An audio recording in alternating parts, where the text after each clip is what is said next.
जो second video आहे, अगदी छोटा आपण व्हिडिओ तयार केला होता ज्याच्यामध्ये आपण ही केस डिस्कस केली होती. तर ह्या केसमध्ये आपण दोन परपेंडिक्युलर मिरर्स ठेवल्या आणि याच्यामध्ये एक ऑब्जेक्ट ठेवला.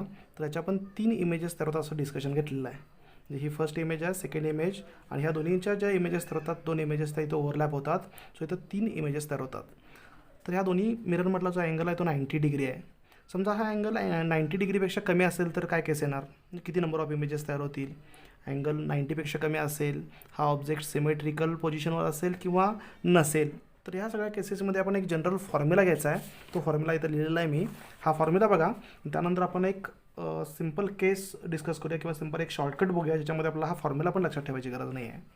तर हा फॉर्म्युला काय सांगतो बघा, number of images formed by the incline plane mirrors. So if two mirrors are placed by making some angle with each other. समजा ह्या 2 मिरर्स आहेत. ही मिरर आहे M1 आणि ही मिरर आहे M2. तर ह्या 2 मिररच्या मध्ये ऑब्जेक्ट ठेवला आपण आणि एक्झॅक्टली सिमेट्रिकल पोझिशनवर मिडल पॉईंटला ठेवला. तर फॉर्म्युला कुठला यूज करायचा, तर त्याच्यामध्ये ह्या 2 मिररमधला अँगल थीटा असेल. तर number of images formed should be equal to 360 upon theta minus 1. If 360 upon theta is even integer. जे 360 अपॉन थीटा, थीटा म्हणजे काय आहे, थीटा म्हणजे ह्या 2 प्लेन मिररमधला अँगल आहे. तर 360 अपॉन थीटा हा रेशो जर इवन इंटीजर येत असेल तर हा फॉर्म्युला यूज करायचा आहे. Number of images formed should be equal to 360 upon theta minus 1.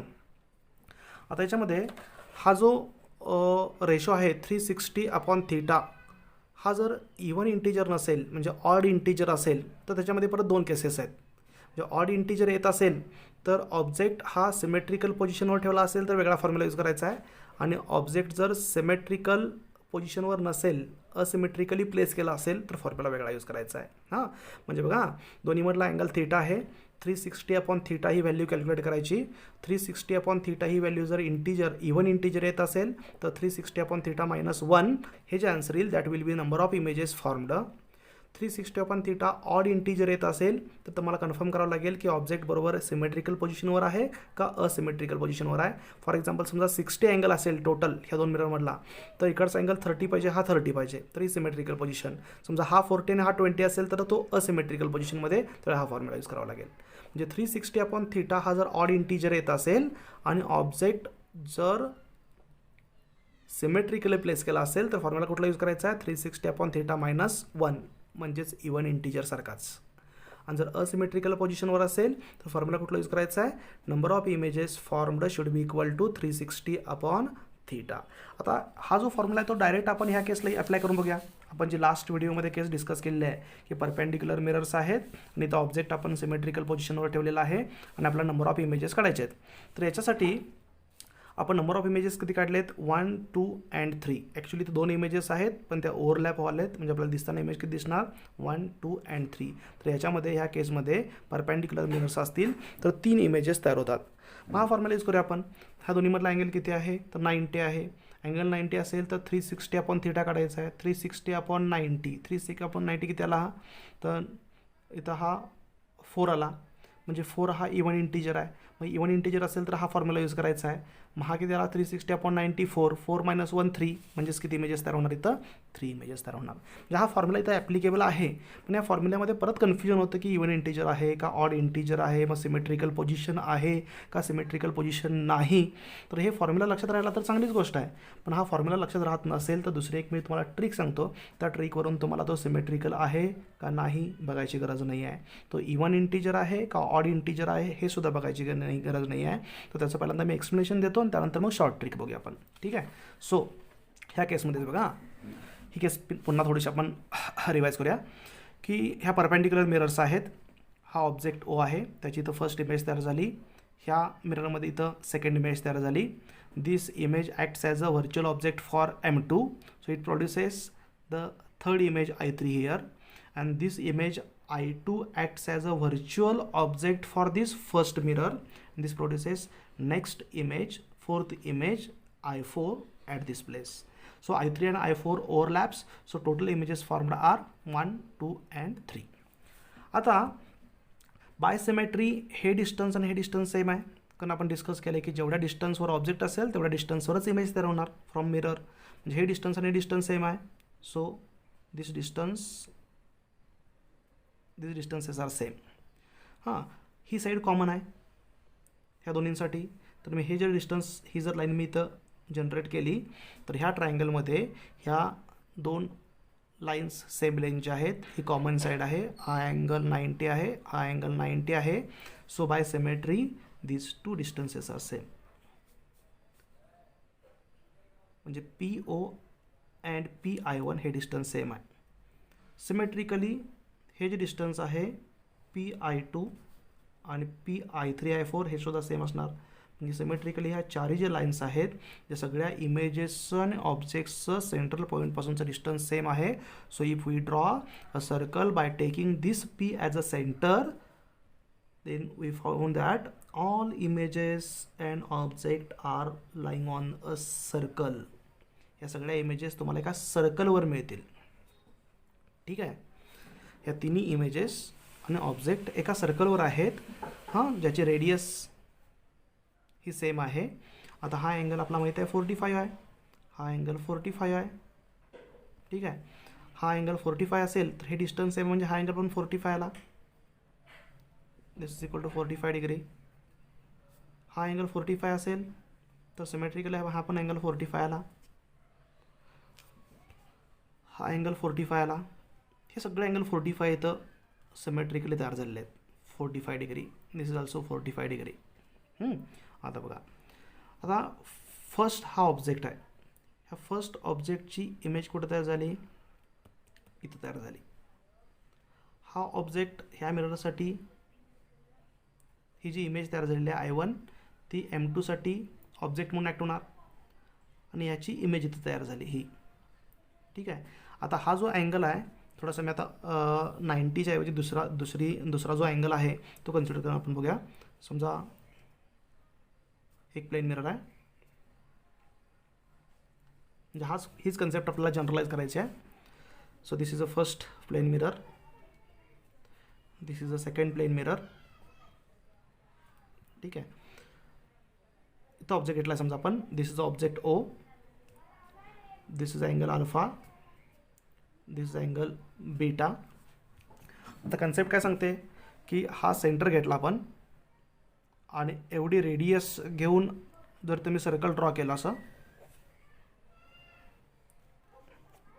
तर ह्या ऑब्जेक्टच्या जेवढ्या इमेजेस तयार होणार आहेत ह्या सगळ्या इमेजेस ह्या सर्कलवरच मिळणार आपल्याला.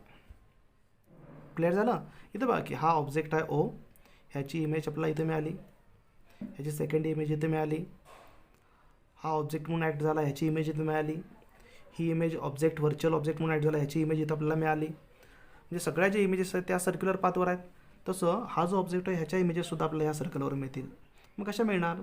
तर बघा, हा अल्फा असेल तर याची फर्स्ट इमेज अल्फावर मिळणार, म्हणजे अल्फा अँगल, हा अँगल अल्फा असेल आणि इथं फर्स्ट इमेज मिळेल I1.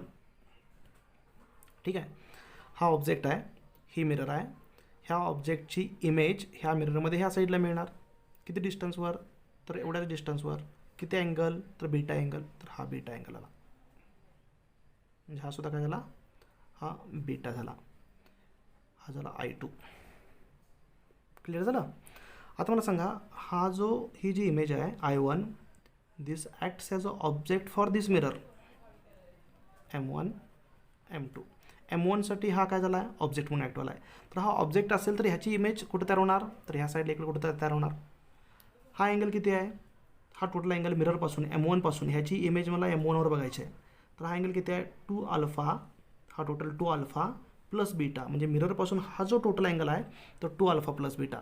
म्हणजे हा व्हर्च्युअल ऑब्जेक्ट M1 पासून 2 अल्फा प्लस बीटा डिस्टन्सवर असेल तर M1 पासून 2 अल्फा प्लस बीटावर तुम्हाला काय मिळणार? ह्याची इमेज मिळणार. So image of this virtual object is formed at a distance of 2 alpha plus beta. म्हणजे नेक्स्ट जी इमेज मिळणार आहे I3 ती इथून हे डिस्टन्स किती असणार आहे? 2 alpha plus beta. 2 alpha plus बीटावर नेक्स्ट इमेज मिळाली आपला ही 2 अल्फा प्लस बीटा. तसंच हा जो फर्स्ट इमेज मिळाली आपल्याला ह्या ऑब्जेक्टची फर्स्ट इमेज ते इकडं ह्या साईडला ह्या मिररमध्ये किती डिस्टन्सवर मिळणार, तर इथून हा जो अँगल आहे ह्या मिररपासून M2 पासून ही जी फर्स्ट इमेज आहे ती 2 बीटा प्लस अल्फा, म्हणजे 2 बीटा प्लस अल्फा एवढ्या डिस्टन्सवर हा ऑब्जेक्ट असल्यासारखा झाला. म्हणजे ह्याची इमेज ह्या साईडला किती अँगलवर मिळणार, तर या मिररपासून किती डिस्टन्सवर मिळणार, किती अँगलवर मिळणार, तर 2 बीटा प्लस अल्फा. म्हणजे नेक्स्ट जी इमेज आहे ते आपल्याला मिळणार बीटा प्लस अल्फा, म्हणजे 2 बीटा प्लस अल्फा. तर इथून आपल्याला मिळणार 2 beta plus alpha. Next image मिळाली I4, इथे मिळालं आपलं I3, I1 I2, ह्याची इमेज I3, याची image I4 and so on. अशा इमेजेस या पूर्ण सर्कलवर आपल्याला मिळत जातील. फक्त ज्यावेळी येणारी ही इमेज 180 क्रॉस करून ह्या साईडला जाईल, म्हणजे समजा इथे इमेज तयार झाली, ह्याची इमेज परत इकडे ह्या साईडला तयार होईल, ह्याची इमेज ह्या साईडला तयार होईल, ह्या ऑब्जेक्टची इमेज ह्या साईडला तयार होईल, इकडची इमेज इकडं. ज्या वेळेला ह्या लाईनच्या बॅक साईडला इमेज जाईल त्यावेळेला इमेज फॉर्मेशन स्टॉप होणार. जोपर्यंत 180 डिग्री अँगल कवर होत नाही आहे तोपर्यंत इमेज फॉर्मेशन चालू राहणार. ज्यावेळी तयार झालेली इमेज ही त्या मिररच्या बॅक साईडला जाईल त्यावेळी रिफ्लेक्शन पॉसिबलच नाही आहे, आणि त्यामुळे हा अँगल ज्यावेळी 180पेक्षा जास्त होईल त्यावेळी इमेज फॉर्मेशन होणार नाही आहे. तर ही ॲक्च्युली कन्सेप्ट आहे. तर याचा शॉर्टकट तुम्हाला लक्षात ठेवायचा आहे. कन्सेप्ट नाही लक्षात ठेवली तर चालेल. तर आता शॉर्टकट कसा आहे बघा, how the number of images can be calculated. आता बघा, समजा फर्स्ट मिरर आहे, तुम्हाला अशी कन्सेप्ट दिले, हा फर्स्ट मिरर आहे, सेकंड मिरर आहे, suppose this is M1 and this is M2, ठीक आहे. आणि हा ऑब्जेक्ट दिला आहे तुम्हाला, suppose object is placed at this position. हा अँगल दिला आहे तुम्हाला समजा फॉर एक्झाम्पल 30 डिग्री, हा अँगल दिला आहे 20 डिग्री. हा ऑब्जेक्ट आहे, object is placed between 2 plane mirrors making an angle of 50 degree. Total angle किती आहे, 50 डिग्री आहे. तर असिमेट्रिकल पोझिशनमध्ये आहे, काय बघायची गरज नाही आपल्याला सिमेट्रिकल पोझिशनला आहे का असिमेट्रिकल पोझिशनला आहे. दोन्हीमधला अँगल आपल्याला माहीत पाहिजे. हा अँगल आपल्याला माहिती आहे 30 + 20 50, म्हणजे हा ऑब्जेक्ट फर्स्ट मिररपासून 30 अँगल डिग्रीवर आहे आणि सेकंड मिररपासून 20 डिग्रीवर आहे. तर हा क्वेश्चन याच्यामध्ये नंबर ऑफ इमेजेस कसे तयार होणार, तर डायरेक्ट तुम्ही शॉर्ट ट्रिक यूज करा. तर M1 M2 ह्या दोन मिरर आहेत, ठीक आहे. तर फर्स्ट जी इमेज आहे M1ची, म्हणजे ह्या ऑब्जेक्टची M1 मधली फर्स्ट इमेज आहे ती किती अँगलवर तयार होणार, ऑब्जेक्टची M1 मधली फर्स्ट इमेज कितीवर तयार होणार, तर ह्या साईडला 30वर, म्हणजे फर्स्ट इमेज आहे ती 30वर आहे. M2 मध्ये जी फर्स्ट इमेज तयार होणार ती कितीवर होणार, 20वर होणार.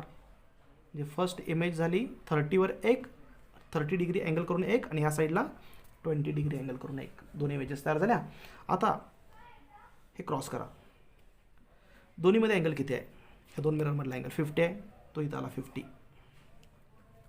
आता नेक्स्ट जे M1 मध्ये जी इमेज तयार होणार आहे ती या दोन्हींची ॲडिशन करायची, 30 + 50. तर 30 + 50 केल्यानंतर अँगल किती येणार, 30 + 50, 30 डिग्री + 50 डिग्री म्हणजे 80 degree.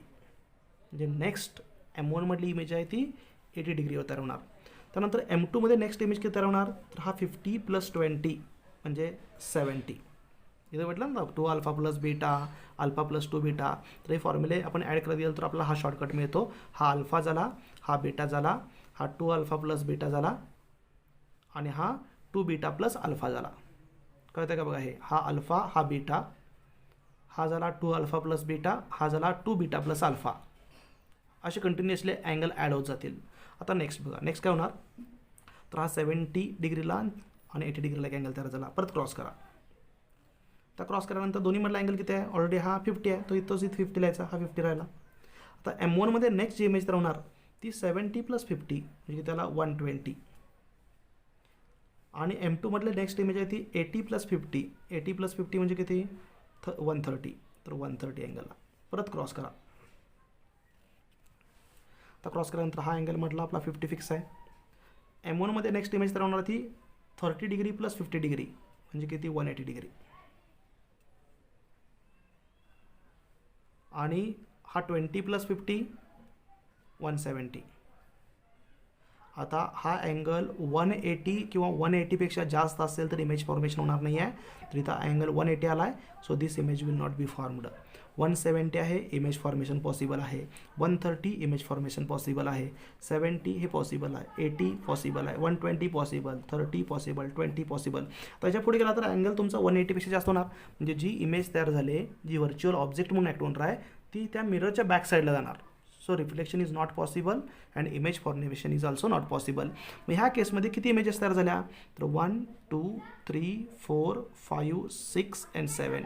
So total number of images formed will be equal to 7. Clear झालं का हे? आणखीन एक